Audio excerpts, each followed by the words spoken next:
Hello, it's KRBrickBot, and this is one of the smaller offerings of the Season 12 Carbot that puts the bomb in Bomba, Dozer Bomb.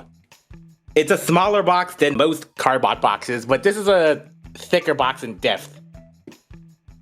Compare that with a vintage Beast War Scorponok box, most similar in size. Yeah, the alt mode packaging, I guess. So it follows the Season 12 packaging style with the metallic borders and the jungly theme of the rope here and the jungle background here, and it continues up to the top that goes up to this extra panel here, which doesn't have a hole. This thing is not for peg holding. It's just for extra info. They just felt like they just needed to extend, and they can just put it right on top of here, which has the other features. Vehicle mode, robot mode, put the ball in.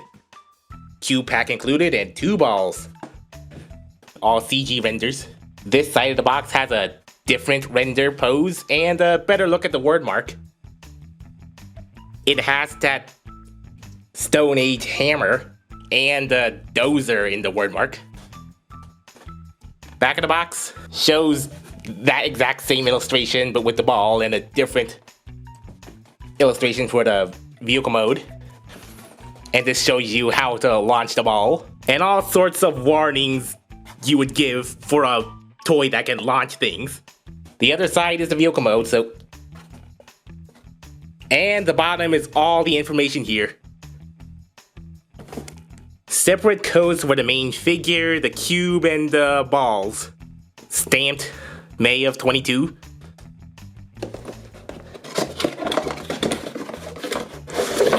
Opening it up reveals the egg carton fiber style packaging. Yes, so there's it all in robot mode, so you get the full size of the robot mode instead of the more compact vehicle mode as usual, and there are 2 balls and the cube wrapped in tissue paper.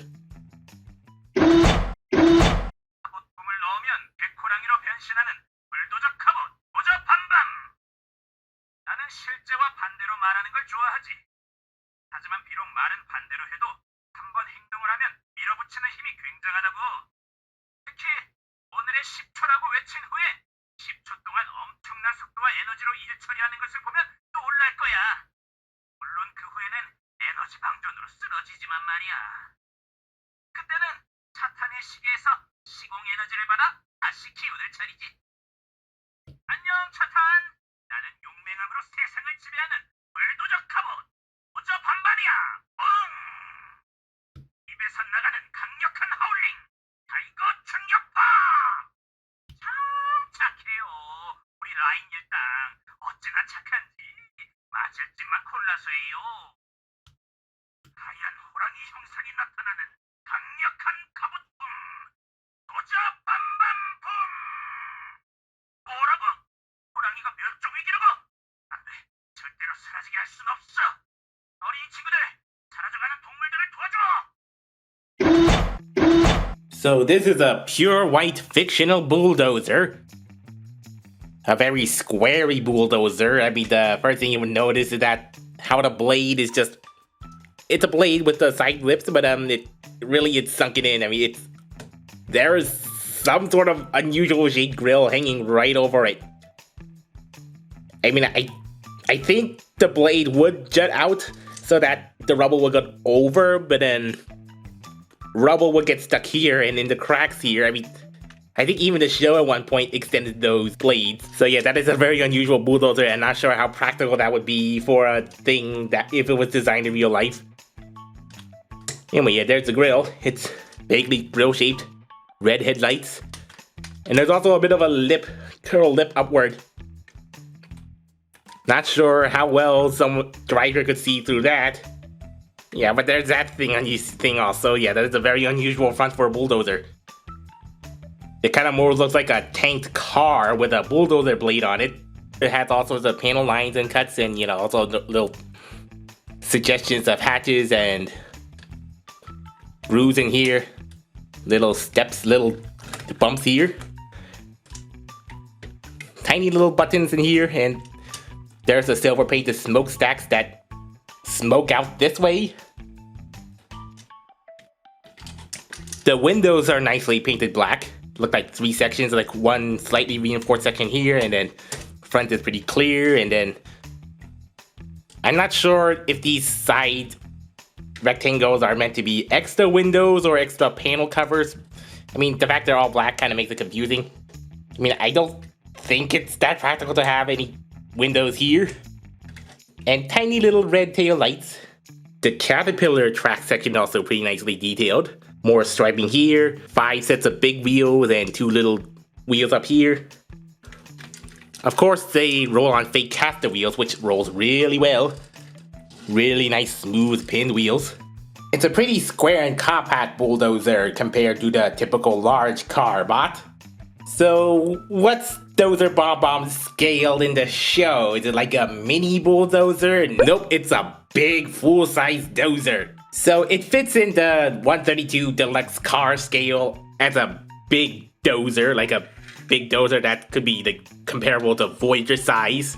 That could be a real pushover for your smaller cars. So yes, it is one of those auto-transforming toys. So the way you auto-transform this particular one is rolling a ball right into the trigger mechanism, which should roll up and touch this top trigger, which unlocks everything.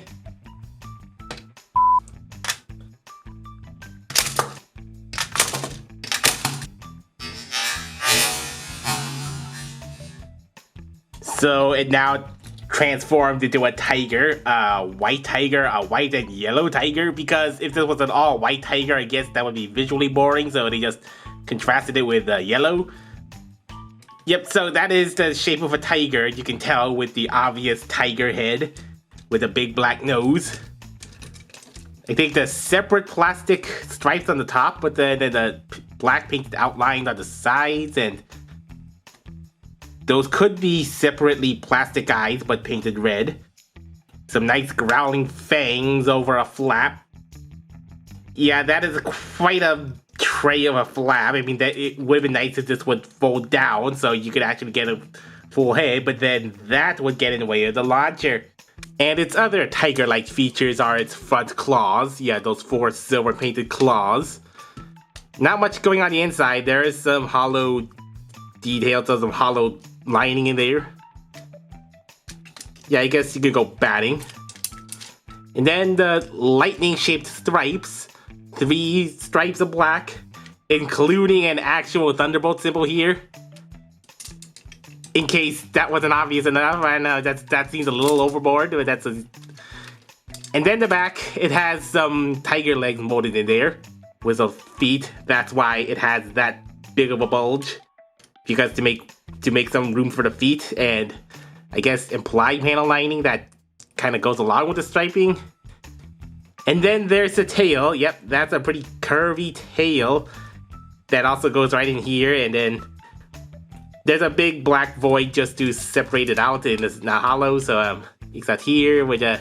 I mean, I guess it just has some general points, I mean, but you know, the back end looks a little, it looks fake, because it just honestly looks like just robot bits inside of a shell, which it kinda is. The back is a little weird. The front is passable, but at least the side windows and the red tail lights and the smokestacks make good front-facing details. Like, these could be extra smokestack guns. Speaking of guns, yep, of course, its main gimmick is launching a ball. There is the trigger right here. Though it might be a little hard to access from the top, you have to just get under his tummy and then press there. Yeah, but from the side, it's possible, so... Yeah, you know, it's a spring-loaded button with some plastic pressure. Balls. Mind you, as this is a pretty big projectile, it doesn't have a good shooting range, but as it's a ball, it has a good rolling range. I suppose you could arc it up to make it fire a little higher, but not by that much. These Carbot bombs are slightly smaller than the big Carbot Bombas balls or the Mechard Grand balls, and of course they're a bit bigger than the Mechard ball balls. Which means, of course, they can stick to the launcher magnetically, but at best you just drop bomb them. And I guess this big bomb can activate the Metcard balls if the big force of them didn't exactly immediately bounce off. So as long as they're open-ended, they don't completely encase the exact diameter of the ball. As far as a B-style articulation goes, it has 1, 2, 3, 4, 5, 6, 7 joints that are all spring-loaded, so you can't get it much into the poses, but I suppose you could have him back kick, or pounce, or just kind of just wag. Just crouch and wag. Crouch and wag and pounce. Yeah, I mean, of course, yeah, I mean, there's sort of creative ways you can do with spring-loaded stuff. And I suppose it is a little annoying that once you get it back into vehicle mode, there really is no way to store this ball without activating the gimmick. Yeah, I mean, I guess the best for loose ball storage is just in a drawer, or just lose it, or maybe just put it in a cubby there, just loosely rest it on there, but nothing for vehicle mode, really. Which it is pretty satisfying to click. Yeah, just do that, or just have it push it around. Just loose balls. You know, for the dozenth way to make kids bank in on buying auto-transforming toys that don't do much but have just the sheer joy of just the instant gimmick. I guess the ball launching gimmick does make this different from the other auto launchers. I mean, I guess it is fun to have a ball launching projectile. I mean, when was the last time we had ball gimmicks in Transformer toys, or just launching projectile toys in general? Yeah, and then the fact they do it this late for the launching projectiles, you know, the things that can be easily lost, but in Korea, you could easily reorder these balls, I guess, from customer service, but and plus, I guess if you had the magnetic balls of this exact diameter, I suppose you could put some knockoff ball in there. Yeah, you know, yeah, it's fun to have this. So maybe at $40 or so, this might still be like a pretty expensive 2-trick toy. Plus, I always like the Carbots that scale with the mainline Transformers. I guess it's comparable to the Cyberverse Ultimate class, the Voyager $30 price. So I don't know. I mean, I guess that kind of a pricey thing just went into the functionality and such, yeah. But you know, this is gonna be a hard sell for the not dedicated collectors. But of course, not content with just one, this little sub-series comes in 3 different varieties.